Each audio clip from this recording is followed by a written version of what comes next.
James followed after Maya, curious about the books and wondering how useful they were. Since their knowledge was limited, it would be better for the books to contain detailed information about plants and other skills necessary for an adventurer. But just because the information was useful, it didn't mean that they could just carelessly purchase the books. While they did have unlimited funds, there was a finite amount of room in their packs.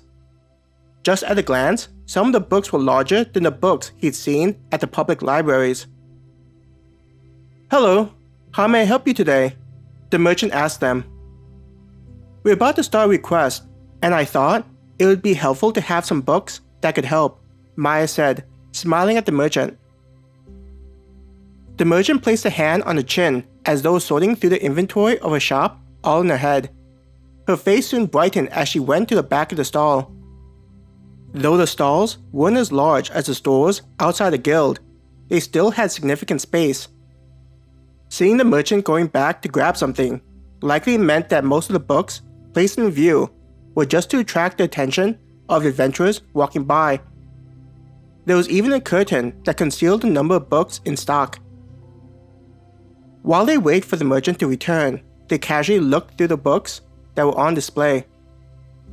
James picked up one of the children's books. He was curious as to what the simulation had in mind for such mundane objects. Drek's Dream About Becoming an Adventurer. James read the title. On the cover was a boy dressed in what looked like armor, but made out of scraps of wood and twine. Opening the book, the story was mainly told through the use of pictures. The words below each picture were only a few short sentences, easy for a child to read and follow along. Even though the story was simplistic, James was captivated by the story. It followed Drex's dream about becoming a famous adventurer, so he ran around his village taking on requests from other villagers. The requests were as simple as pulling weeds out of a garden, but for Drek, it was a dangerous task that he had to take seriously. In the picture was Drek imagining the weeds as some kind of great monster.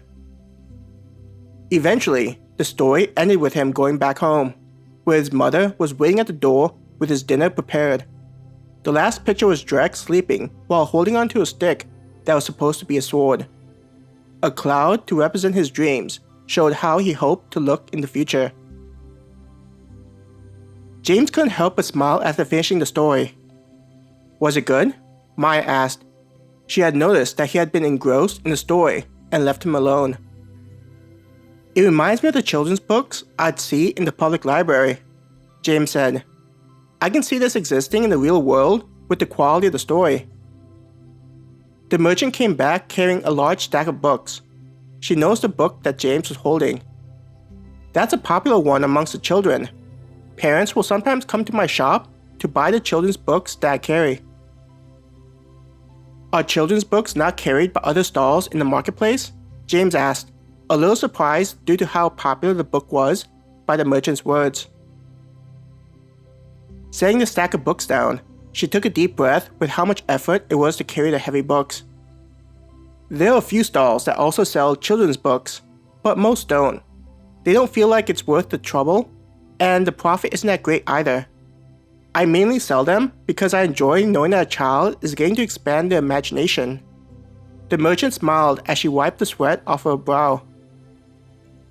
"Sorry for making you carry all of that," Maya said guiltily. Laughing and waving a hand to dismiss Maya's concern, the merchant said, "It's possible that only a few of the books will be relevant, so I tried to gather as many of the ones I thought you'd want to purchase.